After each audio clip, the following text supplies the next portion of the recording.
और जी क्या हाल चाल, सब बढ़िया।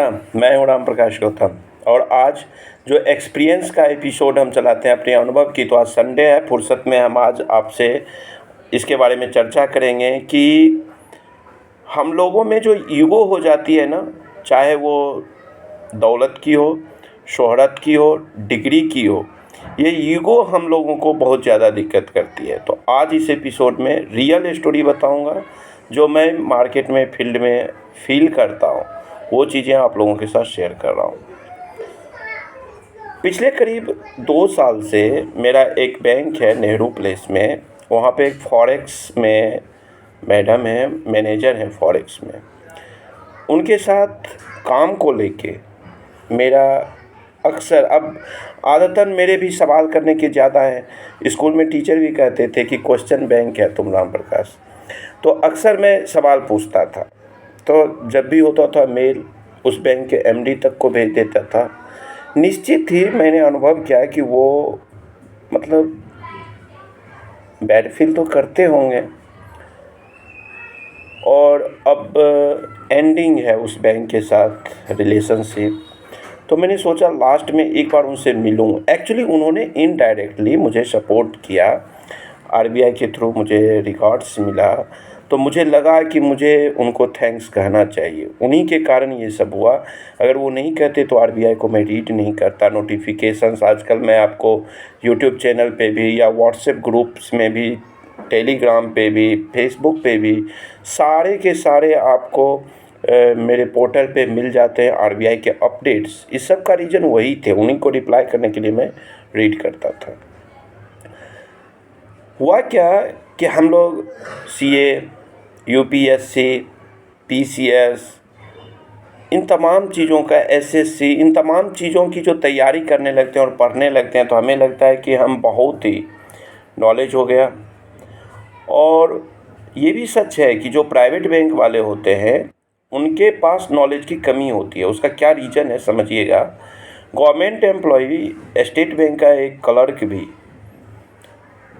वीपी लेवल का, जो प्राइवेट बैंक का जो वीपी होता है, उससे ज़्यादा नॉलेजेबल होता है। क्यों? क्योंकि प्राइवेट बैंक में ना एक पर्टिकुलर सिर्फ काम का फोकस करके आपको नौकरी करना होता है।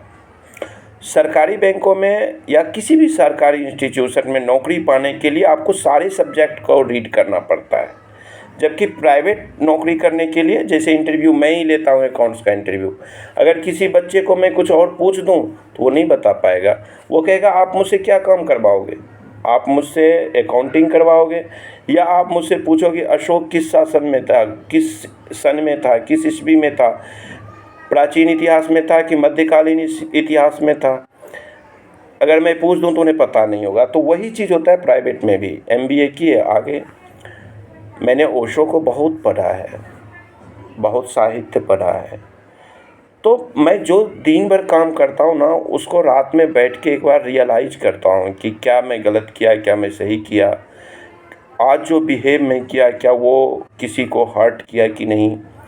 अध्यात्म से जुड़ा हुआ व्यक्ति हूँ, तो मुझे थोड़ा सा लगा कि इस बंदे से जाके मुझे मिलना चाहिए। मैं गया, उनसे मिलकर मुझे पता चला कि वो भी यूपीएससी के कैंडिडेट रह चुके हैं। यही टशन की बात थी, उनका भी टशन और मेरा भी टशन। मैं भी झुकने के लिए नहीं, लेकिन उनके पास प्रोटोकॉल बंधा हुआ था बैंक का। वो डिपेंड करते हैं बैक पे, यानी बैक एंड पे, उन्हें रिप्लाई लेना पड़ता है। हम लोग अपनी नॉलेज इमीडिएट फॉरवर्ड कर देते हैं। तो मतलब मैंने जो रियलाइज़ किया है कि हमें पढ़ के डिग्री लेने के बाद, पॉपुलैरिटी लेने के बाद, भाई यूट्यूबर हूँ, स्टूडेंट्स फॉलोअर है, ये है वो है, एक घमंड टाइप का होता है। कल मैंने उनके साथ लगभग 32 मिनट 17 सेकेंड से 20 सेकेंड के बीच, 32 मिनट 20 सेकेंड आप मान के चलो, मैं उनके साथ बैठा था। और कहीं ना कहीं मुझे लगा कि यार मैं भी गलत कर रहा था। बंदे में टसन होना चाहिए। शेर को रखोगे तो आपको थोड़ा सा पेशेंस रखना पड़ेगा, उसको मांस खाने देना पड़ेगा, घास नहीं खाएगा शेर।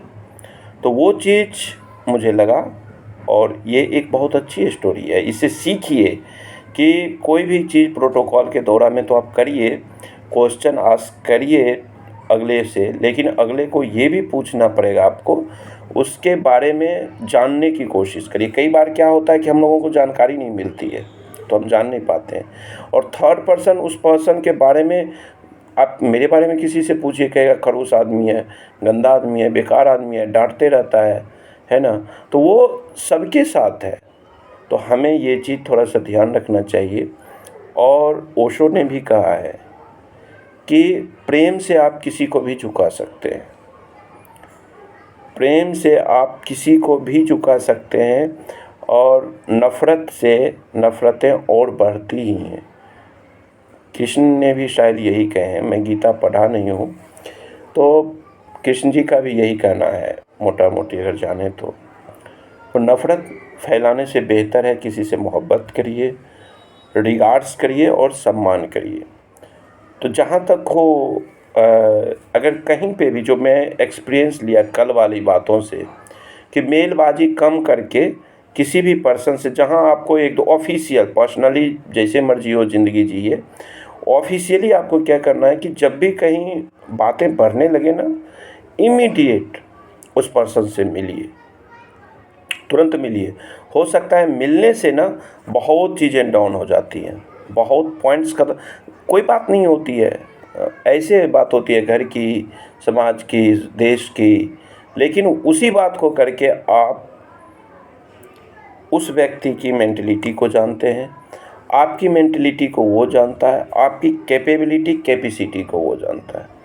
तो ये मेरा पर्सनल एक्सपीरियंस रहा कल का, जो आप लोगों के साथ शेयर किया। उम्मीद करता हूँ आप इससे कुछ सीखिएगा। मेरे जितने भी फॉलोअर्स हैं, जितने भी घर के बच्चे हैं, उन सबको भी मैं कहता हूँ कि इन चीज़ों को सीखिए।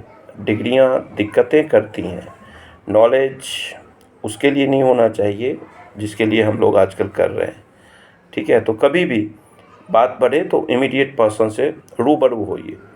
जब सामना सामने मुलाकात होती है ना, तो अलग चीज़ होता है, बहुत अलग होता है। तो यही चीज़ मैंने कल उनसे भी बात किया, मैंने गीता उन्हें गिफ्ट किया और मैं कहा गीता जी को पढ़िए, और यू नो कि वो गीता जानती हैं, वो पढ़ती हैं गीता, मैंने नहीं कभी पढ़ा। तो कहने का मतलब है कि हम लोग आवेश में आकर के, गुस्से में आकर के कुछ गलतियाँ कर जाते हैं जो कि नहीं करना चाहिए हमें।